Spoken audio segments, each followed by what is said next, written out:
how you can change your Amazon Prime's location.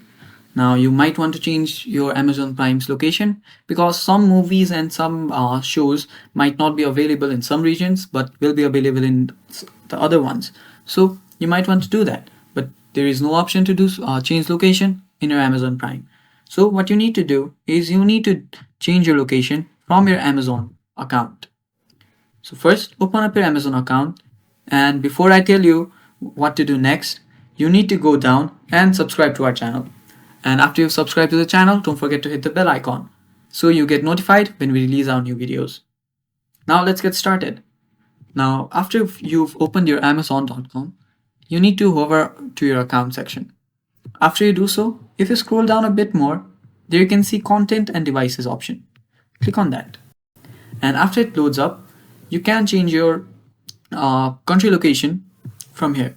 What you need to do is you need to go to preferences, and after you go to preferences, you can see the country and region settings. Now click on that, and then there you will see a change button right there.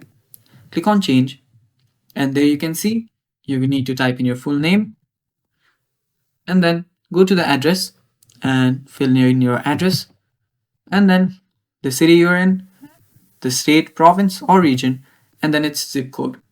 Then you can select your location, that is some other country you want. Then you need to add your phone number, and then by simply clicking on update, your location will get updated. Now after you've updated your location here, it will get updated on your Amazon Prime too. So that is how you do it, guys. Thank you for watching. Don't forget to like the video, and if you found it helpful, don't forget to share it with your friends. That is all. Thank you for watching. Bye bye.